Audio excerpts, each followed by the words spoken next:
Rebekka, 15. sigur á Ármanni í nýlega slag bónusdeildarinnar hérna í kvöld. Hvað að skapa þetta fyrir ykkur, finnst þér? Mér finnst bara flæðið okkar ógeðslega gott og við erum bara að spila ekkert eðlilega vel saman.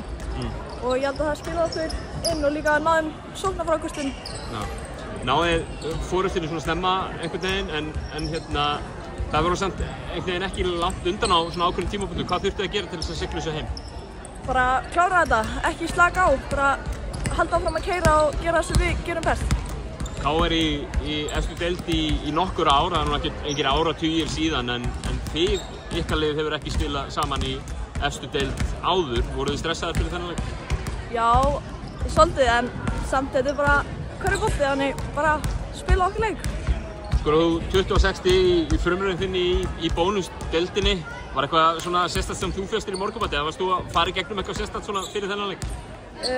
Nei, bara sama, ekkert nýtt bara. Nei.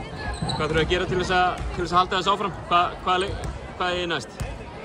Ég er ekki viss. Nei. Jú, Hauka. Hauka? Hauka næst. Já, það er heldur betur verkefnið að mæta Íslandsmeisturunum. Hvað það væntanlega á heimavelli? Jú. Hvað já. Búist væntanlega við fullu húsi þar og gott að fá að fara heim í næsta leik, ekki? Jú, mjög. Kærar þakkir Rebekka og gangi ykkur vel. Takk fyrir.